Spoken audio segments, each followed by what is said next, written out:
Yes, we are live now. Hello friends, this is Himanshi and welcome to Let's Learn. Hopefully आप सभी बढ़िया होंगे और तैयारी अच्छी चल रही होगी. सभी को गुड इवनिंग, नमस्कार, राम राम, सत श्री अकाल, अस्सलाम वालेकुम, whatever you feel connected with. आज एक सेशन जो कि छोटा सा सेशन रहेगा बट इंपॉर्टेंट है. क्यों? क्योंकि पैसेज जिसको हम पैराग्राफ कह रहे हैं, जिसको हम गद्यांश पद्यांश कह रहे हैं, हिंदी और इंग्लिश या कोई भी दो भाषाएं जो आपने ली हैं सीटेट में, 60 मार्क्स की वेटेज है लैंग्वेज की. उसमें से 30 मार्क्स अगर दोनों लैंग्वेज को मिला दें तो पैसेज के बनते हैं. यानी 4 पैसेज आते हैं, एक 8 नंबर का, दूसरा 7 नंबर का, कई बार 9 नंबर का एक पैसेज है, 6 नंबर का दूसरा पैसेज है, एक पोयम और एक नॉर्मल आपका गद्यांश आएगा. यानी एक कविता और एक गद्यांश अगर आपने लैंग्वेज 1 ली है तो. अगर लैंग्वेज 2 ली है तो दोनों आपके पैसेज वो वाले आएंगे जो आर्टिकल टाइप या कोई भी एक स्टोरी की फॉर्मेट में. तो समझते हैं और सबसे पहले कुछ पॉइंट्स को समझेंगे कि क्या वो पॉइंट्स हैं जिससे हम बेटर स्कोर कर पाएं. ये कुछ कुछ पॉइंट्स लिखे हुए हैं, इनको मैं अभी आपको समझाऊंगी तो अच्छे से दिमाग में जाएगा कि भैया क्या कहानी है और कैसे हम पैसेज में नंबर बचा सकते हैं तो या स्कोर कर सकते हैं. अगर मैं कहूँ, ये कहेंगे कि फ्री के नंबर आप इनको कह लो या फिर स्कोरिंग है पैसेज, है ना. पैसेज क्या है? स्कोरिंग होता है. और क्योंकि कोई भी पहले से पढ़ के तो नहीं जा सकता पैसेज, किसी को पता तो होता नहीं है कि यही वाला पैसेज आएगा या कोई और पैसेज आएगा, है ना. तो कुछ कुछ पॉइंट्स हैं जो सभी पैसेज पे लागू होते हैं. अगर आपने प्रीवियस ईयर के कुछ पैसेज भी लगा करके देखे होंगे तो आपको आइडिया लगा होगा. कल की क्लास के बाद थोड़ी सी थकान आप कह लीजिए, अदरवाइज तो करेंगे चीजें. देखते हैं स्कोरिंग की अगर हम बात करें तो ये पैसेज स्कोरिंग अपने आप में, क्योंकि हमें पता है लैंग्वेज 1 और लैंग्वेज 2 दोनों में 15-15 नंबर के पैसेज आएंगे. यानी 30 मार्क्स ऐसे मार्क्स हैं, क्योंकि नेगेटिव मार्किंग नहीं है तो डर तो सकते नहीं है हम पेपर को अटेम्प्ट करने से, तो सारे क्वेश्चन से अटेम्प्ट करने हैं. इस केस में कई बार क्या होता है, इसमें एक छोटी सी सलाह है कि जैसे ही आप CDP यानी बाल विकास अटेम्प्ट कर लें पेपर में, ऑनलाइन जैसे पैटर्न है उस पर भी हम बात करेंगे, अटेम्प्ट कर लें जब आप पेपर में, तो उसके बाद सीधा लैंग्वेज पे चले जाएं. यानी लैंग्वेज को टाइम से करना है, लास्ट के लिए लैंग्वेज को नहीं छोड़ना होता. क्योंकि अगर आप लास्ट के लिए लैंग्वेज छोड़ते हैं तो उसमें क्या होता है, कई बार आपका ये पैसेज वाली चीज रह जाती है और ये टाइम टेकिंग है, थोड़ा सा टाइम टेकिंग पैसेज आपका होता ही है. ये आप सीटेट की वेबसाइट पे जाएंगे तो ये इन्होंने मना कर दिया कि जो आपने बहुत देर पहले लॉगिन किया था दोबारा से कर लो. चलो दोबारा से कर लेंगे. तो सीटेट की वेबसाइट पे आप जाएंगे तो वहां एक मॉक टेस्ट का आपको मौका मिलेगा. ये मैं पहले भी आपको दिखा चुकी हूँ लास्ट ईयर. ठीक, तो अगर हम बात करते हैं, यहाँ से आप लैंग्वेज सेलेक्ट करेंगे और एक बार हम बस नजर मारेंगे, क्योंकि देखने में इसको कई लोगों को फोन पे स्क्रीन पे क्वेश्चन पढ़ने में दिक्कत होगी, इसलिए मैंने अलग से टाइप कराया हुआ है.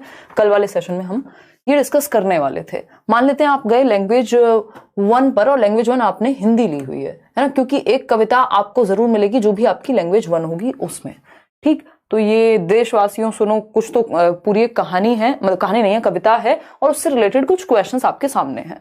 2-3 ऑप्शन यहाँ होते हैं कि या तो आप डायरेक्ट इसको टिक कर दें, अगर नहीं कर रहे हैं तो मार्क फॉर रिव्यू करके छोड़ सकते हैं. यानी वो अपने आप काउंट हो जाएगा. अगर आप भूल भी गए बाद में उस क्वेश्चन पे आना, अगर आप डाउटफुल भी हैं तो इसलिए वो पर्पल वाला जो साइन आता है मार्क फॉर रिव्यू, यहाँ ऑप्शन होता है. ये हम पेपर के टाइम पे और फिर से बातें कर लेंगे. तो समझते हैं कहानी क्या है. ऑनलाइन में थोड़ा सा पढ़ने में कई लोगों को जिनको आदत नहीं होगी उनको दिक्कत हो सकती है, बट सीटेट की वेबसाइट पे जाके भरपूर आप मॉक लगा लीजिए और करियरवेल ऐप पर भी आपको कुछ मॉक टेस्ट मिल जाएंगे. समझते हैं क्या कहानी है, फिर एक पैसेज भी हम सॉल्व करके देखेंगे. हिंदी, इंग्लिश या कोई भी लैंग्वेज हो, तरीका सेम रहने वाला है. तो स्कोरिंग है लैंग्वेज, जिसमें से 15 नंबर की पेडागोजी और 15 नंबर की का आपका पैसेज, जिसमें 2 पैसेज आते हैं 8 और 7 नंबर के. ये बात हम कर चुके हैं. ठीक, जिसमें से अगर हम बात करें, व्याकरण पढ़ने का समय तो अभी रह नहीं गया है ना. वैसे भी व्याकरण पढ़नी नहीं होती, बहुत ही बेसिक लेवल पे, या कुछ चीजें आपको रिवाइज करनी हो, संज्ञा, सर्वनाम, संधि, अलंकार, ये भी ऐसा नहीं है कि आप अलग से पढ़ें. मेरे अगर मैं बात करूं तो मेरी जो रिकमेंडेशन रहती है वो ये रहती है कि आप प्रीवियस ईयर पैसेज सॉल्व कर लीजिए. कोई भी पैसेज ऐसा मत करिए कोई भी टेढ़ी मेढ़ी वेबसाइट पे जाके या कोई भी किताब उठा के, सिर्फ प्रीवियस ईयर क्वेश्चंस में जो पैसेजेस आए हुए हैं उनको पैसेज कर लीजिए, मतलब उनको प्रैक्टिस कर लीजिए. 10-12 पैसेज अगर आपने किए तो आपको आइडिया लग जाएगा कि वो किस सेंस में बात हो रही है. और वो उस तरह के पैसेज हैं जो एक स्टैंडर्डाइज्ड पैसेज हैं, जो कोई व्यक्ति अपनी मन से किसी भी किताब से उठा के देगा तो आपको लेवल समझ में आ जाएगा कि सीटेट में किस नेचर के जो पैराग्राफ्स हैं, पैसेजेस हैं, गद्यांश पद्यांश हैं वो देते हैं. क्योंकि वो प्रीवियस ईयर से ही आपको समझ में आ सकता है. अलग अलग एग्जाम में अलग अलग थोड़ा सा पैटर्न रहता है. इजी पैसेज होते हैं, ऐसा नहीं होता कि कोई बहुत भारी है. और कई बार जो पैसेज लेंदी है उसको टैकल करने का भी तरीका हम डिस्कस करेंगे. सबसे पहले कुछ कुछ पॉइंट्स जो हमें पैसेज के नाम पे याद रखने हैं. एक तो टाइम टेकिंग होता है थोड़ा सा, लेकिन इसका मतलब ये नहीं है कि हम इसको छोड़ देंगे. टाइम टेकिंग है बट स्कोरिंग है. तो उस केस में हम क्या कर सकते हैं, अगर मान लीजिए बहुत ही जल्दी में आप, तो डायरेक्ट क्वेश्चन पढ़ के भी आप सॉल्व कर सकते हैं और पैसेज का एक भी क्वेश्चन छोड़ के नहीं आना, लैंग्वेज का एक भी क्वेश्चन छोड़ के नहीं आना। फिर आता है सेकंड पॉइंट, ऑनलाइन रीडिंग। कई लोगों को ऑनलाइन रीडिंग की आदत नहीं होगी, बट आप ये कह सकते हो कि ऑनलाइन से थोड़ा सा इजी ही हुआ है पैसेज। अगर आप एक पॉइंट ऑफ व्यू से देखोगे, एक पर्सपेक्टिव से देखोगे, जैसा कि मैंने आपको अभी दिखाया था, जो सीटेट की वेबसाइट है मान लीजिए यहां पर, तो अब आपको पता है कि साथ में ही पूरा पैसेज आप ऐसे स्क्रॉल करके माउस के थ्रू देख पाएंगे। पहले ये नहीं होता था, पहले आपको पूरा पेज पलट के अगर अगले पेज पे क्वेश्चन है तो दिक्कत होती थी। तो ऑनलाइन को लेकर के इसको अच्छा ही मानना है कि हमें हेल्प ही करेगा। आपके सामने वहां क्वेश्चन है, वो क्वेश्चन पढ़ा और सीधा इस लाइन से जो भी क्वेश्चन में पूछा हुआ है, नीति धर्म की बात की है तो हम यहां से जाएंगे डायरेक्ट। पैसेज के रट्टे नहीं लगाने कि पहले हम पैसेज रट लेते हैं और बाद में क्वेश्चन सॉल्व करेंगे, इतना समय नहीं है हमारे पास। तो ऑनलाइन रीडिंग एक तरह से कह सकते हैं कि ईजी बनाया है इसने, क्योंकि क्वेश्चन साथ में होता है। पहले क्या होता था, पैसेज एक पेज पे है और उसके क्वेश्चन अगले 2 पेजेस तक हैं, तो उस केस में आपको अगर आप नेक्स्ट पेज पे क्वेश्चन सॉल्व करने जा रहे हैं तो फिर से पैसेज पलट पलट के देखते थे। यहां पैसेज आपके सामने होता है तो कुछ हद तक हेल्पफुल हो जाएगा। तो बस इसकी आदत डाल लेनी है कि कुछ पैसेज आप सीटेट की वेबसाइट या फिर प्रीवियस ईयर जो भी सीटेट के पढ़े हुए हैं वेबसाइट पर ही, वहां से डायरेक्ट आप सॉल्व कर लें। तीसरी बात, रट्टे नहीं लगाने किसके, पैसेज के। यानी वैसे सबकी अपनी अप्रोच होती है, कई लोग पहले क्वेश्चंस पढ़ते हैं, कई लोग पहले पैसेज पढ़ते हैं, बट जो रिकमेंडेशन रहती है वो यही रहती है कि आप पहले क्वेश्चंस पढ़ें और क्वेश्चन में भी कीवर्ड्स कि काम की बात क्या है, और उस कीवर्ड से डायरेक्ट आप पैसेज पे जाएं। अभी हम आएंगे पैसेज पे, तो रट्टे नहीं लगाने पैसेज के। क्वेश्चन पढ़ के कॉन्टेक्स्ट में समझना है, संदर्भ में समझना है कि बात कही क्या गई है। लिटरली नहीं समझना कि पूछ लिया है कुछ भी डायरेक्टली तो आप अपनी मर्जी से कुछ भी आंसर कर देंगे। ये देखना है पैसेज में, पैसेज के संदर्भ में क्या बात कही गई है। यानी पैसेज में अगर दिन को रात कहा है तो हम रात के अकॉर्डिंग चलते हैं। तो पैसेज हमारे पास एक रेफरेंस पॉइंट है पैसेज, कि हम उस पद्यांश के माध्यम से, गद्यांश के माध्यम से, उस पोयम, प्रोज जो भी हमारे सामने है उसके अकॉर्डिंग आंसर मार्क करते हैं, ना कि ऐसे के अपनी मर्जी से। तो पैसेज के कॉन्टेक्स्ट को समझना है, ठीक है ना। अभी आप पोल में भी आंसर कर पाएंगे। अभी एक पैसेज हम लोग सॉल्व करेंगे और वीडियो देखकर आपका लास्ट टाइम ही, मैम आपका वीडियो देखकर लास्ट टाइम मुझे सीटेट में 103 आया था, मैं डीएलएड फर्स्ट ईयर में थी, तो क्या फिर से एग्जाम देना होगा मुझे? रिप्लाई, कोई दिक्कत नहीं है सना, कोई दिक्कत नहीं। वहां पे ऐसा सच लिखा नहीं होता था, बस ईयर मेंशन होता था कि इस ईयर में आप पास कर रहे हो, ठीक। अगर देने में कोई समस्या नहीं है तो दे दीजिए, अदरवाइज तो कोई ऐसी दिक्कत कभी होती नहीं है। क्वेश्चंस विदाउट पैसेज, यानी कुछ क्वेश्चंस, मान लीजिए जो बड़ा पैसेज होगा, हमेशा याद रखिएगा, अगर कोई पैसेज 9 नंबर का है या 8 नंबर का है तो उसमें से कई क्वेश्चंस ऐसे होंगे जो डायरेक्ट सॉल्व हो जाएंगे। यानी या तो वो थोड़े बहुत व्याकरण या ग्रामेटिकल बेसिस पे होंगे या थोड़ी सी अंडरस्टैंडिंग बेस पे होंगे। मान लीजिए किसी ने आपसे तत्सम शब्द पूछ लिया या किसी में विलोम शब्द पूछ लिया, अब इसके लिए तो खैर आप क्या व्याकरण पढ़ेंगे, है ना। तो उसमें या संज्ञा सर्वनाम कुछ ऐसा पूछ लिया तो वो आप डायरेक्ट क्वेश्चंस के थ्रू भी सॉल्व कर सकते हैं। तो पैसेज को या लैंग्वेज वाले सेक्शन को इसीलिए प्रायोरिटी देनी है कि जैसे आप सीडीपी खत्म करें पेपर में तो लैंग्वेज पहले निपटा लें, क्योंकि लास्ट में लैंग्वेज के लिए टाइम नहीं बचता, ठीक है ना। तो टाइम टेकिंग उतना नहीं है जितना हमें लगता है, बट हाँ है, तो इसलिए प्रैक्टिस पहले से करके जाएंगे। और ऑनलाइन से इजी है, मुश्किल नहीं मानना है इसको। पहले क्वेश्चंस पढ़ने और कॉन्टेक्स्ट में समझने की कोशिश करनी है। कीवर्ड्स, जो कीवर्ड्स हैं उन पे हम अगर थोड़ा सा फोकस कर पाए, कीवर्ड्स कुछ ना कुछ पैसेज में होते हैं और एक स्टोरी घूम रही होती है, तो वो कीवर्ड्स को अगर हम ध्यान में रखें, मान लीजिए कोई ईयर दिया हुआ है, 1956 की बात हो रही है, या कोई एक पर्टिकुलर वर्ड है, तो वो हमें स्कैन करते हुए, जो हम स्कैनिंग पढ़ते हैं ना, स्कैनिंग और स्किमिंग राइटिंग में, स्कैन करते हुए वहां पहुंचना है उस वर्ड को, कीवर्ड को उठा करके पैसेज के अंदर, ठीक। दूसरी एक बात यहाँ पे, एक तो ये कीवर्ड की बात हो गई, कॉन्टेक्स्ट हम समझ ही लेंगे, यही बेसिक बातें हैं। अब एक पैसेज पे आते हैं और देखते हैं कि ये चीज काम कैसे करती है। अब इसको हिंदी, इंग्लिश, मराठी, उर्दू, जो भी आपकी लैंग्वेज है, ये फंडे सब जगह काम करते हैं पैसेज के लिए। चलिए समझते हैं। अगर हम बात करें, ये फिर से गायब हो गया, खैर कोई नहीं, हम जो कल हमने पैसेज बीच में छोड़ा था वो हम करेंगे, मतलब बीच में नहीं छोड़ा था, कहा था कि कल करेंगे। तो ये एक पद्यांश है, एक कविता है हिंदी की जो आपके सामने है। इंग्लिश में पोइट्री आ जाएगी, बट लैंग्वेज 2 चूज करेंगे तो आपके दोनों ही पद्यांश आते हैं, यानी स्टोरी टाइप चीजें आती हैं। तो देखते हैं कि क्या पूछा है। दिए गए निर्देश पद्यांश को, ये जो पद्यांश है ध्यानपूर्वक पढ़ना है और प्रश्नों के उत्तर देने हैं। सही बात है। अब इसको पढ़ने तो हम नहीं बैठेंगे, अगेन रट्टे नहीं लगाएंगे, बस हमने देख लिया धरती है किसान की, कुछ तो बात हो रही है। पहले क्वेश्चन देख लेते हैं। ज्यादा बड़ी कविता नहीं है, अगर हम डायरेक्ट भी स्कैन करने पे आएंगे वर्ड्स को तो भी पकड़ लेंगे। कवि ने धरती को, अब ये इसमें ऐसे टाइप है, लेकिन आपने देखा होगा वो सीटेट की वेबसाइट पे जब मैंने आपको दिखाया, ये क्वेश्चन आपको पैसेज के बराबर में ही मिलेगा। उससे आसानी हो जाती है कि आप डायरेक्ट कीवर्ड बराबर में झांक करके देख सकते हैं, अदरवाइज आपको ऐसे पेज पलट के जाना पड़ता था ऑफलाइन एग्जाम में, ठीक है। क्या हुआ? पोल, हाँ पोल दे दो एक बार, पोल भी अभी 2 मिनट रुक के देना, है ना। अगर हम बात करें, ये क्वेश्चन देखते हैं एक बार। कवि ने धरती को किसान की धरती क्यों कहा है? धरती को किसान की धरती क्यों कहा है? वैसे तो हम इसमें अपनी मर्जी से अगर हम देखेंगे तो कंफ्यूजन क्रिएट हो सकती है। एक बार पैसेज पे झांक के देख लेते हैं, देखते हैं। किसी का मन करे तो वो 2-3 क्वेश्चन भी पढ़ सकता है ताकि पूरा आइडिया लग जाए कि पैसेज में बात क्या हो रही है आखिर। ठीक है, तो कवि ने धरती को किसान की धरती क्यों कहा है समझेंगे। ये सेकंड लाइन में ही, फर्स्ट लाइन में मिल गया हमें, यह धरती है उस किसान की। ठीक है, तो किसान की धरती क्यों कहा है, ये पहली मतलब शुरुआत से ही मिल जाएगा हमें कहीं। उस किसान की जो मिट्टी का पूर्ण पारखी, जो मिट्टी के संग साथी, तप कर गल कर मर कर, मतलब मेहनत कर रहा है, अथक परिश्रम की बात हो रही है। खपा रहा है जीवन अपना, देख रहा है मिट्टी में सोने का सपना। ठीक है, यही समझ आ गया हमें। ये तो अपने आप में इतना छोटा पैसेज है, लेकिन पहली ही लाइन में मिल गया जो जवाब हम ढूंढने आए थे कि धरती किसान की क्यों है, तो यही मिल गया कि पूर्ण पारखी है, संग साथ है, तप कर गल कर मर कर काम कर रहा है उसमें, तो इसलिए धरती को किसान की कहा गया है। सिंपल बात हो गई। अब 4 ऑप्शंस देख लेते हैं, आप जवाब दीजिए। एक बार आप जवाब दीजिए पोल में, पोल दे दीजिए। पोल में आप आंसर करेंगे, इतना मुश्किल नहीं होना चाहिए समझना। अगर सिर्फ प्रीवियस ईयर के पैसेज थोड़ा सा टाइम देके, क्योंकि अगर आपने पैसेज को 2-4 दिन ऐसे ही, जब आपका मन करे, आप थक गए हो पढ़ पढ़ के, तो पैसेज लेके बैठ जाइए, है ना, पैसेज लेके बैठ जाइए। जब 2-4-6 पैसेज, 10-15 पैसेज, 10 पैसेज कम से कम भी आपने सॉल्व कर लिए होंगे सिर्फ प्रीवियस ईयर के, तो उससे क्या होगा, ऑनलाइन वाले ही कर लो, सिर्फ ऑनलाइन वाले ही कर लो। उससे क्या होगा, आपका अपने आप दिमाग खुल जाएगा, आपको समझ में आने लग जाएगा यार ये किस कॉन्टेक्स्ट में कहा होगा, इसका क्या सही उत्तर होगा। 71% लोग बी ऑप्शन कह रहे हैं। चलिए समझते हैं। तो धरती को किसान की धरती क्यों कहा है, किसान धरती के लिए लड़ता है, किसान धरती पर अथक परिश्रम करता है, जो कि ज्यादातर लोग सही दे रहे हैं। तो ये तो बेसिक हमारी अंडरस्टैंडिंग है कि हम पहचान जाएंगे। किसान को मिट्टी की परख होती है, किसान धरती पर हल चलाता है।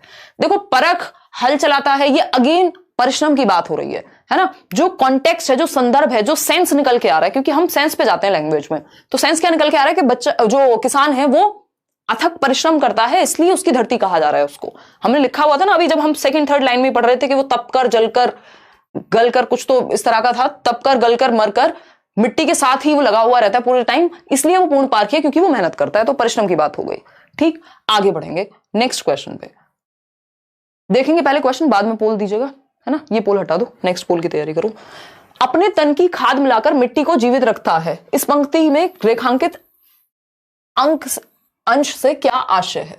तो अपने तन की खाद मिलाकर मिट्टी को जीवित रखता है, ये कीवर्ड है हमारे लिए। हम तन की खाद ढूंढेंगे उस पैसेज में, ठीक है ना। अगर किसी कॉन्टेक्स्ट से ऐसे समझ में आ रहा हो तो भाई वो ऐसे ही लगा ले, लेकिन हम क्या करेंगे, तन की खाद ढूंढेंगे कहां, पैसेज में। कीवर्ड है हमारे सामने तन की खाद, देखो कहीं तो दिख रहा होगा, खपा रहा है जीवन अपना, ड महिमा गाता है, ठीक है ठीक है ठीक है, खाद मिलाकर, ये रहा, अपने तन की खाद मिलाकर मिट्टी को जीवित रखता है, खुद जीता है, यह धरती है उस किसान की, है ना। खपा रहा है जीवन अपना, देख रहा है मिट्टी में सोने का सपना, बेसिकली कुल मिला के वो मेहनत कर रहा है और तन की खाद मिला रहा है भी, ठीक है। समझते हैं, अब आप आंसर दीजिएगा। ये हम बेवजह ही गए हैं पैसेज पे, डायरेक्ट भी ये क्वेश्चन सॉल्व हो सकता था, ठीक है ना, क्योंकि इसमें ज्यादा लाइंस हैं ही नहीं।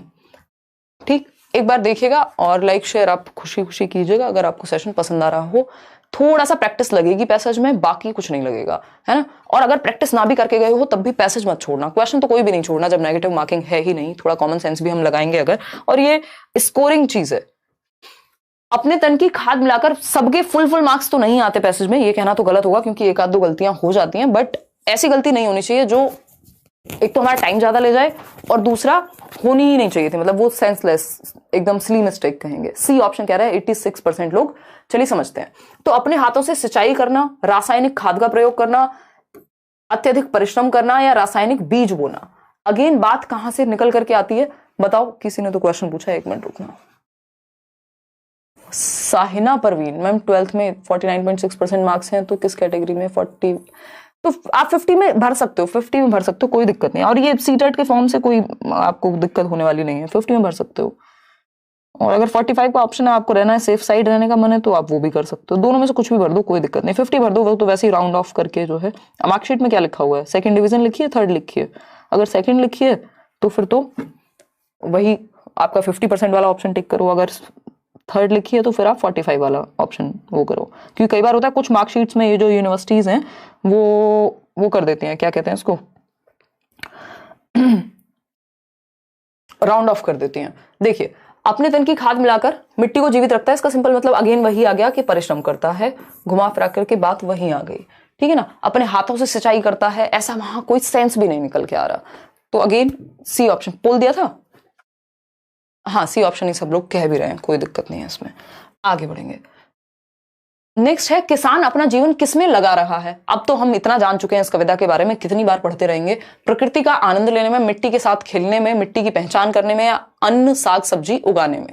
बताइए, आनंद की बात हुई है कहीं पैसेज में? ऐसा आ रहा है कि किसान बहुत खुश है ना, एकदम बहुत ही सेटिस्फेक्शन की बात हो रही है, बिल्कुल परिश्रम की, अथाह परिश्रम की बात हो रही है पूरे पैसेज में अगर हम देखें तो, है ना। तो मिट्टी के साथ खेलने में, खेलने की बात नहीं हुई, आनंद लेने की बात नहीं हुई। बचा क्या? मिट्टी की पहचान करने में, उसको तो पहले से पहचान है, हम तो कह रहे हैं वो तो पूरा पार्क ही है। तो डी ऑप्शन ही बचता है, अन्न साग सब्जी उगाने में, है ना। क्या करने में? अन्न साग सब्जी उगाने में। कोई कह रहा है मिट्टी की पहचान करने में। खतरनाक हो यार आप लोग, कई लोग तो इतने बढ़िया जवाब देते हैं। अभी चलेंगे वापस पैसेज पे चलेंगे, इन्हीं लोगों के लिए हम पैसेज पे जाएंगे जिनको लग रहा है कि वो मिट्टी की पहचान करने में, वो पार्की तो पहले से ही है ना, अपना जीवन सिर्फ इसलिए थोड़ा ना लगा रहा है परख करने में, वो तो पार्की है, उसने कह दिया। पैसेज का सेंस नहीं समझेंगे अगर हम, किस संदर्भ में बात कही जा रही है, तब तक गलत होने के चांसेस हैं। और कितना भी आप कोशिश कर लें, एक दो क्वेश्चन फिर भी गलत हो जाएंगे, ठीक, लेकिन फिर भी अगेन कोशिश करनी है कि वो मिनिमम हो मिस्टेक। देख लेते हैं एक बार, किसान अपना जीवन किसमें लगा रहा है, अगर इनकेस दिया हुआ हो, बट आनंद और वो सब तो कर नहीं रहा। वो पूर्ण पार्की है, पहले कह दिया, मिट्टी के संग साथ है, तप कर जलकर ये सारी चीजें हो रही है, ठीक। मिट्टी सोने का सपना, ठीक है, महिमा गाता है, ओके ओके ओके। खाद मिलाकर, अपने तन की खाद मिलाकर मिट्टी को जीवित रखता है, खुद जीता है, यह धरती है उस किसान की। बेसिकली इसमें डायरेक्टली इन्होंने बात नहीं की है कि जो है वो साग सब्जी की बात हो रही है, बट परिश्रम की बात की जा रही है, हाँ। और उससे अगेन क्या निकल करके आ रहा है, तो जो क्वेश्चन हम डिस्कस कर रहे थे, ये जो आपका कहाँ गया नेक्स्ट, हाँ, मिट्टी की पहचान करने में, ये नहीं लिखा कहीं भी कि वो कोशिश इसलिए कर रहा है, अथक प्रयास इसलिए कर रहा है क्योंकि उसको पारखी बनना है, वो पारखी पहले से है। तो ये ऐसा क्वेश्चन है जो घुमा सकता है। अब इसमें पैसेज ने अपनी मर्जी से एक क्या कहते हैं इम्प्लिसिट मीनिंग डाल दिया, छिपा हुआ, जो आपको कॉन्टेक्स्ट में समझना है। तो एक आध क्वेश्चन में तो भाई हो भी सकती है गलती, क्यों टेंशन लेनी है। किसान का जीवन किस पर आधारित है, ये पढ़ने वाला क्वेश्चन है। कृषि कार्य पर, मिट्टी की महिमा गाने पर, स्वप्न देखने पर, खाद बीज के संग्रहण पर। खुद सोचिए, खाद बीज के संग्रहण की बात हुई है पूरे पैसेज में? बताओ एक बार, खाद बीज के संग्रहण की बात हुई है? ए ऑप्शन कह रहे हैं 82% लोग। हाँ, मैं इसीलिए रुकी हुई हूं ताकि आप लोग के जवाब देख सकूं। 82% लोग ए कह रहे हैं। अब आप सही जा रहे हैं, मतलब पकड़ गए आप, इतनी कोई मुश्किल बात नहीं थी, है ना। कृषि कार्य पर पूरा टाइम उसने अपना तन मन धन सब लगाया हुआ है, कहां? कृषि कार्य पर। तो ए ऑप्शन ही सही है। ये स्वप्न देखने पर, महिमा गाने पर, खाद बीज के संग्रहण पर ऐसी कोई बात नहीं हुई है।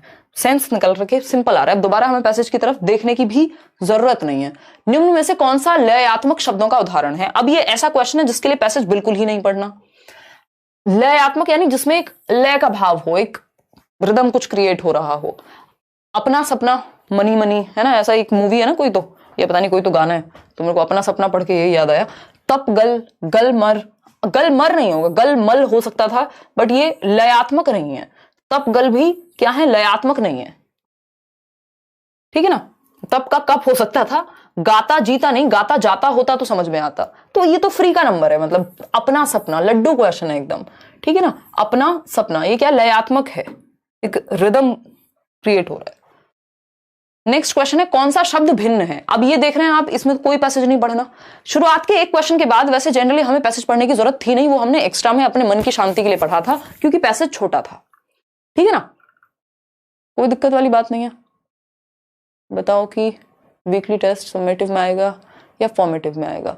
फॉर्मेटिव में आएगा नेहा, वो ड्यूरिंग द प्रोसेस है ना, वो जजमेंट के लिए नहीं होता वीकली टेस्ट कायदे में।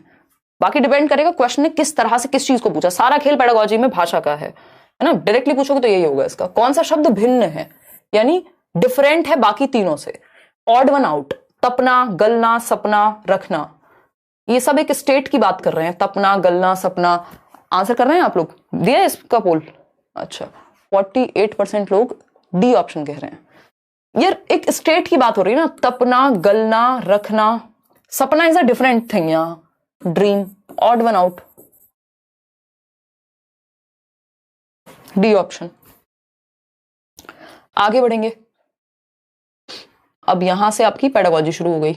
तो ये कुछ क्वेश्चंस थे जिसमें से 3 क्वेश्चन तो आपके अंडरस्टैंडिंग बेस्ड थे, ना तो आपको कोई ग्रामर पढ़नी थी इसके लिए कि बहुत भारी ग्रामर व्याकरण आनी चाहिए आपको। लग रहा है ऐसा देख के कहीं पे भी? ये लयात्मक शब्दों के लिए व्याकरण से हो जाएगा काम, भिन्न शब्द के लिए आपको व्याकरण पढ़ने की जरूरत है? या फिर अगर हम इसकी भी बात कर रहे हैं, 2-3 ही क्वेश्चन थे ना ये, 4th 5th, हाँ, ये 2 क्वेश्चन थे। इसके अलावा अगर हम बात कर रहे हैं तो हाँ, बाकी आपके पैसेज से रिलेटेड थे। इसमें क्वेश्चन ही 5 हैं, बेसिकली पैसेज छोटा है, 5 ही क्वेश्चन है इसमें। आगे बढ़ते हैं नेक्स्ट। पैसेज अगर करने का मन है तो हम डायरेक्ट सीटेट की वेबसाइट से भी कर सकते हैं, या इसी में आपको दूसरा पैसेज मिल जाएगा। इसके बाद तो पैसेज नहीं मिलेगा, इससे पहले ही मिलेगा। 1 मिनट रुकिएगा। तो कुल मिला के बात क्या आई हमारे सामने? ओहो, 1 मिनट रुकना।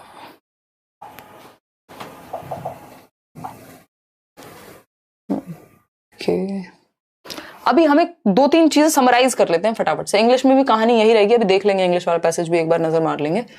ये हमने देख लिया, कविता इजी है, हिंदी में तो बहुत ही इजी है, इंग्लिश में थोड़ा मुश्किल हो जाता है अगर लैंग्वेज 1 आपने ली हुई है इंग्लिश, क्योंकि वो खतरनाक पोइट्री कई बार दे देता है। कई बार लैंग्वेज 2 में पोइट्री भी इजी आएगी, वहां पे पोइट्री आती नहीं है, प्रोज आता है बेसिकली। देखिएगा, अब ये पैसेज है, मान लीजिए यहाँ 91 to 99 क्वेश्चंस हैं। ये है बड़ा पैसेज, मतलब इसके नंबर ऑफ क्वेश्चंस ज्यादा हैं, तो इसमें व्याकरण वाले या अपनी अंडरस्टैंडिंग से करने वाले क्वेश्चन ज्यादा होंगे। वहां पे 5-6 क्वेश्चन थे जिसमें से 2 क्वेश्चन पैसेज से कोई मतलब ही नहीं था, और यहाँ पर 8 क्वेश्चन अगर है मान लीजिए, या 10 क्वेश्चन अगर हैं, तो उस केस में क्या होगा देखते हैं। कर्मों की कुछ कुछ बात हो रही है, हम कर्म पे जा ही नहीं रहे। पहला क्वेश्चन पढ़ेंगे, गद्यांश में दुनिया के किस रूप का चित्रण हुआ है? गद्यांश में दुनिया के किस रूप का चित्रण हुआ है? पहली लाइन जब हमने देखी, अगर नहीं भी देखते तो हम वापस आएंगे, देखेंगे कि गद्यांश में किसका, कर्मों से बहुत कुछ बदला जा सकता है, दुनिया कर्म प्रधान है, कर्म से किस्मत को भी बदला जा सकता है। नहीं, अभी रुक जाओ। तो 3 बार आप देख रहे हैं, एक ही लाइन पढ़ी है हमने, ज्यादा नहीं पढ़ी। कर्म प्रधान, कर्म से किस्मत, यानी कर्म कर्म कर्म की बात हो रही है, यानी 3 बार कर्म रिपीट हो गया। कीवर्ड कर्म ही है इसका, ठीक है ना? तो हम समझ जाएंगे भैया कर्म की बात हो रही है। ठीक, वैसे भी इतना मुश्किल नहीं है कि आप ना पढ़ पाए। इसके अलावा एक और क्वेश्चन मान लो हमने देख लिया, कर्मठता शब्द है। अब अगेन इसमें क्या है, आपकी बेसिक अंडरस्टैंडिंग लगेगी कि भैया ये संज्ञा है। ठीक, आगे बढ़ेंगे। कर्म से किस्मत को भी बदला जा सकता है में रेखांकित शब्द के स्थान पर कौन सा विकल्प उपयुक्त होगा? अब इसमें रेखांकित शब्द नहीं है, आई थिंक किस्मत होगा, आई थिंक किस्मत ही होगा। कर्म से किस्मत को भी बदला जा सकता है, तो इसमें आप अपनी अंडरस्टैंडिंग लगाएंगे। कुछ क्वेश्चन ऐसे होंगे जिसमें आपको पैसेज की जरूरत होगी। तो कर्म प्रधान की बात हुई है, ये तो खैर आप खुद ही जवाब दे देंगे, देना जरा एक बार पोल। तो किस रूप की बात हुई है दुनिया के गद्यांश में, ये पूछा है। एक बार इंग्लिश वाले पे और नजर लगाएंगे, और फिर आज के लिए इतना ही रखेंगे, क्योंकि ये इंपॉर्टेंट पॉइंट्स यही थे इसमें कि किन चीजों का हम ध्यान रखें पैसेज सॉल्व करते समय। ठीक है जी, हाँ, बी ऑप्शन सिंपल है, कोई दिक्कत नहीं है, कर्म प्रधान। ठीक, आगे बढ़ते हैं। खैर आगे बढ़ते हैं, एक और क्वेश्चन का कोई देख लेते हैं जिसमें पैसेज की जरूरत पड़े हमें। ठीक है ना, ये आपकी अंडरस्टैंडिंग से होगा। यहां जैसा बोओगे वैसा काटोगे से क्या तात्पर्य है? अब हमें अपनी अंडरस्टैंडिंग नहीं लगानी, एक बार को हम देख लेते हैं कि पैसेज में जहां यहां जैसा बोओगे वैसा काटोगे कहां लिखा हुआ है। कीवर्ड है जैसा बोओगे वैसा काटोगे। फटाफट से स्कैन करो कि कहां लिखा हुआ है जैसा बोओगे वैसा काटोगे। देखते हैं, यहां से शुरू करते हैं। ये रहा, काटोगे। ठीक, जैसा बोओगे वैसा काटोगे, तो काटोगे मिल गया ना हमें। ये रहा, जैसा बोओगे वैसा काटोगे। कीवर्ड के थ्रू स्कैन करते हुए जाना है पैसेज में। इतने कोई भारी पैसेज नहीं होते कि पूरी कहानी आपको पता ही हो। तो कृत्य के बारे में कहावत है कि जैसा बोओगे वैसा काटोगे। क्यों कहते भी हैं कि बोया पेड़ बबूल का तो आम कहां से हुए? समझ गए आप, गीता में भी कहा गया dash dash dash dash dash. ऐसा व्यक्ति सरल सबल सशक्त दानी ज्ञानी और कल्याणकारी होता है। कृत्य के बारे में मतलब कर्म की ही बात हो रही है कि जैसे कर्म करोगे वैसा ही फल उसका आएगा। ठीक, कर्मठता पहले से ही सबसे बड़ा रास्ता है एंड ऑल। चलिए वापस चलते हैं अपने क्वेश्चन की तरफ, देखते हैं। तो घबराना नहीं है पैसेज को देख के, बल्कि इसको सबसे पहले सीडीपी के बाद निपटा लो। इसका पोल में आंसर कीजिए, और फिर हम इंग्लिश वाले पैसेज पे एक बार नजर मारेंगे, और फिर की वर्ड्स को या की पॉइंट्स को पैसेज को लेकर के रिवाइज करेंगे।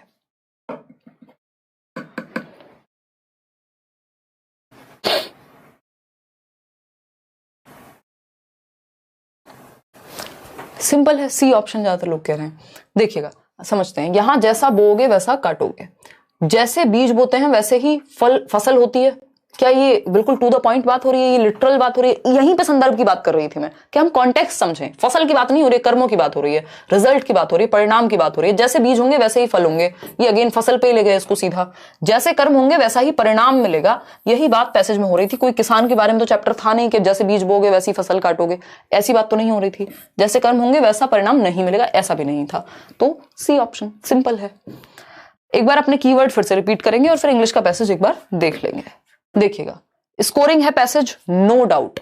15 नंबर हिंदी में, 15 नंबर इंग्लिश में। उसमें भी ऐसा नहीं है कि 15 नंबर का एक पैसेज है, एक 8 नंबर का होगा, एक 7 नंबर का होगा, एक 9 नंबर का होगा, एक 6 नंबर का होगा।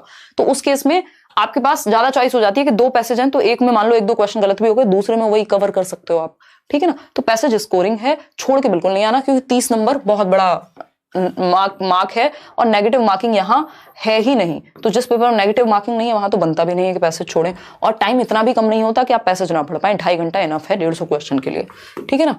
अगर हम बात कर रहे हैं, टाइम टेकिंग है थोड़ा सा, लेकिन स्कोरिंग ज्यादा है। उतना टाइम टेकिंग नहीं है जितना स्कोरिंग है, तो स्कोर को ध्यान में रखेंगे। और थोड़ा सा इसलिए टाइम से कर लेंगे, इसको पहले कर लेंगे, लास्ट में नहीं करेंगे लैंग्वेज को, क्योंकि लैंग्वेज लास्ट में करने में गलतियां खूब होती हैं। आपके पेडागोजी के भी नंबर जाएंगे और पैसेज के भी नंबर जाएंगे। ऑनलाइन रीडिंग इजी हो गई है, क्योंकि साथ में क्वेश्चन लिखा हुआ मिल रहा है हमें, पूरा पैसेज हम स्क्रॉल करके जा सकते हैं, है ना। माउस उनका उठा करके और स्क्रॉल कर पाएंगे, तो क्या होगा, दिख जाएगा, ठीक। नो रट्टे, कोई रट्टे पैसेज के नहीं लगाने। पैसेज पढ़ के हमें कोई वहां उसका वाचन नहीं करना, कहीं कक्षा में नहीं सुनाना, कुमार विश्वास नहीं बनना, मतलब किसी स्टेज पे जाके, मंच पे जाके वो पैसेज तो सुनाना नहीं है। तो किसान के गाने गाए हम कि हमने अभी पढ़ लिया है, वो वाली कविता जैसे हम अभी पढ़ रहे थे, या कोई कविता है तो उसको याद नहीं करके आना वहां से, सिर्फ क्वेश्चन के थ्रू डायरेक्ट पैसेज पे जाना है। कॉन्टेक्स्ट के लिए, संदर्भ में क्या बात कही जा रही है इसका ध्यान रखेंगे। लिटरली जो कहा जा रहा है उसको साइड करेंगे। और क्वेश्चंस विदाउट पैसेज, ऐसे कई क्वेश्चन होते हैं। अगर 6 क्वेश्चन है तो हमने देखा उसमें से 2 क्वेश्चन थे जो बिना पैसेज के हो सकते थे। लय ताल की बात कर रहे थे, या कौन सा भिन्न है उसकी बात कर रहे थे। और अगर 9 क्वेश्चन का पैसेज है तो उसमें से कम भी 4 क्वेश्चन आपके, कुछ उसमें से व्याकरण, और व्याकरण भी अंडरस्टैंडिंग वाली। उसके लिए आप व्याकरण मत पढ़ने बैठिएगा, सिर्फ प्रीवियस पैसेज लगा लीजिए, आपको आदत हो जाएगी कि विलोम शब्द कौन सा है, ये कौन सा है। तो ये बेसिक सी बात थी जो हमने यहां की। चलिए, अब हम कीवर्ड्स का बहुत ध्यान रखना है। कई बार क्वेश्चन जब आप पढ़ रहे हैं, क्योंकि आप पहले क्वेश्चन पढ़ेंगे फिर पैसेज पे जाएंगे, तो क्वेश्चन में कीवर्ड तलाश करके उस कीवर्ड को ढूंढना है डायरेक्ट पैसेज में। सबसे इजी और सबसे फास्ट तरीके से आप ये क्वेश्चन सॉल्व कर पाते हैं, क्योंकि आपको जब वो कीवर्ड्स या टर्म्स पता होते हैं, नंबर वगैरह दिया हो तो और इजी हो जाता है, ठीक। चलते हैं इंग्लिश की तरफ। इंग्लिश से भी पहले अगर सीटेट की वेबसाइट ने वो छोड़ा होगा तो एक बार प्रैक्टिस जरूर कर लीजिएगा इसकी, मॉक की। अगर हम यहां बात करें, ये तो उन्होंने हटा दिया यहां से, देखिएगा, अगर हम यहां बात कर रहे थे, ये सीटेट की वेबसाइट पे मॉक है जो आप फ्री अटेम्प्ट कर सकते हैं। इसमें बहुत ज्यादा समस्या वाली बात नहीं है, ठीक है ना। कल मिलेंगे 9 बजे ही। हाँ, तो ये आप लैंग्वेज 1 हिंदी पे गए, मान लीजिए ये आपके सामने ही है और क्वेश्चन भी सामने ही आता है इसका। ये तो कहानी पे है, अभी पैसेज पे जाएंगे, सेव एंड नेक्स्ट करेंगे।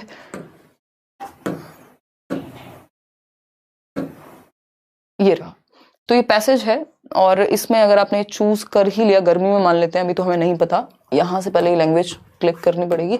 चूज किया, आगे बढ़े, ये आपका मार्क हो गया, मतलब ये तो आपने अटेम्प्ट कर ही दिया। अगर इसको मार्क और रिव्यू पे छोड़ना है कि आप डाउट में हैं, तो यहां से मार्क एंड रिव्यू करेंगे, आगे बढ़ जाएंगे। तो यहाँ पे क्या हो जाएगा, ये पर्पल कलर चेंज हो जाता है मार्क एंड रिव्यू में। चलेंगे, खैर आगे बढ़ेंगे। तो हर एक क्वेश्चन के साथ पूरा पैसेज आपके सामने होता है, ये सबसे बढ़िया बात है अगर हम ऑनलाइन एग्जाम की बात कर रहे हैं। आ जाएं वापस अपनी पीपीटी पर। ये है हमारी पीपीटी। देखिए, इंग्लिश पे अगर हम जा रहे हैं तो इंग्लिश में भी बात सेम ही है। लास्ट में इंग्लिश थी ना कल, ये अब हम एक्स्ट्रा में बातें कर रहे हैं। जो भी इंपॉर्टेंट बातें थी वो हमने कर ली हैं। जिनको सोने जाना है वो बिल्कुल सो सकते हैं, और उन दोस्तों के साथ शेयर भी कर सकते हैं जो लोग तैयारी कर रहे हैं, और लाइक शेयर करके ही जाएंगे। डरना नहीं है, पैसेज को हेड ऑन लेना है एकदम। देखिएगा, ओके, इंग्लिश पे जाएंगे, एक बार इंग्लिश और देख लें। सभी लैंग्वेजेस में वर्क यही करेगा, कीवर्ड का ध्यान रखना है और टाइम बचाने की कोशिश करनी है। क्या है, पैसेज है, ठीक। पैसेज है 121 से 128 तक, और ये पैसेज हम बाद में पढ़ेंगे। पहले हम क्या करेंगे, पहले हम क्वेश्चन पढ़ेंगे। What accounts for the fast growth of the Indian health care sector. तो अभी बिल्कुल नहीं पढ़ा, ना मैंने पढ़ा है ये, ना आपने पढ़ा है। क्वेश्चन पढ़ा है सीधा सीधा। क्वेश्चन क्या है कि क्या वो रीजन है जिसकी वजह से इंडियन हेल्थ केयर सेक्टर में इतनी तेजी से ग्रोथ हुई है, या फास्ट ग्रोथ का क्या रीजन है, ठीक। छोड़ देते हैं इसको, ये सारे ऑप्शंस छोड़ देते हैं, चलते हैं फास्ट ग्रोथ का रीजन ढूंढते हैं। डायरेक्ट पैसेज पे जाएंगे। कहां जाएंगे, डायरेक्ट पैसेज पे जाएंगे। फास्ट ग्रोथ का रीजन ढूंढो एक बार। कहीं तो लिखा होगा health care has become one of India's largest sector, ठीक है, both in terms of revenue, health care comprises इतना, मेडिकल डिवाइसेस, ओके। ये health care sector is growing at a brisk pace due to its Indian healthcare, due to its Indian healthcare system is categorized into two major components, public and private. अच्छा ठीक है. Pace due to its strengthening, ये मैंने next line पे चली गई. Due to its strengthening coverage services and increasing expenditure by public as well as private players. चलिए समझते हैं. यानी स्ट्रेंथनिंग कवरेज की बात हो रही है सर्विसेज की और इंक्रीजिंग एक्सपेंडिचर की बात हो रही है, इसलिए ये ग्रो हो रहा है. देखते हैं. तो tax incentives for investigating the sector. एक बार पोल दो शौर्य, पोल दो. ये लास्ट पोल है, फिर हम आज के लिए इतना ही रखेंगे सेशन. फटाफट से देखिएगा. टाइम थोड़ा और पहले कर लीजिए. समता मेरी बाकी क्लासेस भी होती हैं, आज तो मैंने ऑफ किया है क्योंकि मैं कल काफी थोड़ा सा एग्जॉशन हो गया था. पिछले 2-3 दिन से कैमरा की सेटिंग चल रही थी. आशुतोष कह रहे हैं मैथ्स पेडागॉजी के लिए कुछ अभी अलग अलग सब्जेक्ट की मैराथन क्लासेस लगेंगी, उसमें आपकी जो भी इंपॉर्टेंट चीजें हैं वो कवर हो जाएंगी, तो टेंशन वाली कोई बात बचने की नहीं है. ठीक है ना. चलें. डी ऑप्शन कह रहे हैं कितने लोग? 50% लोग. कल कोई कह रहा था पानी पीते हो तो इरिटेशन होती है. बंद कर लेते हैं माइक आज से.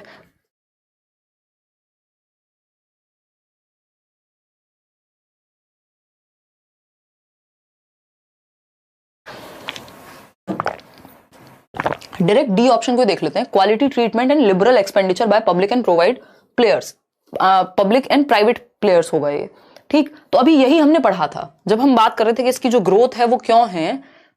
यहां थी बात कि ब्रिस्क पेस पे ये ग्रो कर रहा है due to its strengthening coverage, यानी ये ठीक सर्विस दे रहे हैं, सर्विसेज और एक्सपेंडिचर बढ़ रहा है public as well as private players के द्वारा. बस यही पता करना था हमें, और कुछ पता करना ही नहीं था, है ना. कि एक तो कवरेज दे रहे हैं ये, दूसरा पब्लिक और प्राइवेट सेक्टर्स जो हैं इन्वेस्ट कर रहे हैं. तो हमें डायरेक्ट कीवर्ड पकड़ के पैसे सॉल्व कर देना है, बात खत्म. जो भी क्वेश्चन में पूछा है हम डायरेक्ट उसी की तरफ जाएंगे स्कैन करते हुए. स्कैनिंग पता है ना हमें, कल भी पढ़ा था हमने स्कैनिंग और स्किमिंग. स्कैनिंग है कि आप जब पर्टिकुलर इंफॉर्मेशन ढूंढ रहे हो किसी एक टेक्स्ट में, उसको स्कैनिंग कहते हैं. और स्किमिंग किसे कहते हैं? जब आप सारांश की बात कर रहे हैं कि समरी क्या है किसी चीज की, तो हमें स्कैन करना है, पैसेज में भरपूर स्कैनिंग का प्रयोग करना है, स्पेसिफिक इंफॉर्मेशन ढूंढनी है. सिंपल ध्यान रखेंगे, दिमाग में रखेंगे ये बात. ठीक. स्कैन करना है. जैसे आप स्कैनर से आजकल क्या करते हैं, दद्दा त्यागी, वो क्या करते हैं, आप यूपीआई पेमेंट करते हैं तो वो स्कैन करेगा. जब तक वो कोड स्पेसिफिक इन्फॉर्मेशन फैच नहीं हो जाएगी तब तक वो स्कैन नहीं होगा. तो ऐसे ही आपको स्पेसिफिक इन्फॉर्मेशन ढूंढनी है. तो सिंपल है. क्वालिटी ट्रीटमेंट, जिसको इन्होंने कवरेज कहा था, क्वालिटी कवरेज की बात कर रहे थे. Liberal expenditure by public and private players. बाकी क्या है? Tax incentive for investigating in the sector. ये सब हमने नहीं पढ़ा. उस लाइन के पास सबसे क्लोज बात यही थी. हमारे लिए इनफ है इतना जानना. आज के लिए इतना ही रखते हैं. अब आप क्या करेंगे, कम से कम भी 5 से 10 पैसेज सॉल्व कर लेंगे. जब थक जाएं पढ़ के तो 1-2 पैसेज सॉल्व कर लें. एक लैंग्वेज का, लैंग्वेज 1 का और एक लैंग्वेज 2 का. ठीक है. लैंग्वेज 1 में एक कविता या एक पोइट्री आनी ही आनी है. जो भी आपने लैंग्वेज 1 चूज की हो, जो भी लैंग्वेज 2 चूज की है, उसमें दोनों पैसेज आते हैं. मतलब दोनों ऐसे वाले जो ये कहानी टाइप, आर्टिकल टाइप चीजें आती हैं. अब हम कल मिलेंगे, कुछ और अच्छा डिस्कस करेंगे. Thank you so much. आप लोगों ने कल से बहुत प्यार दिया, कल वाले सेशन को भी, और वो प्रॉपर देखिए एनालिसिस 3.5 घंटे का. और अभी हम सेशंस जो हैं आपके वो प्रॉपर चैप्टर वाले या मैराथन सेशंस भी आपके अरेंज हो जाएंगे. Take care. कल मिलेंगे 9 बजे. बाय. Good night. नोट्स भी कल या परसों में.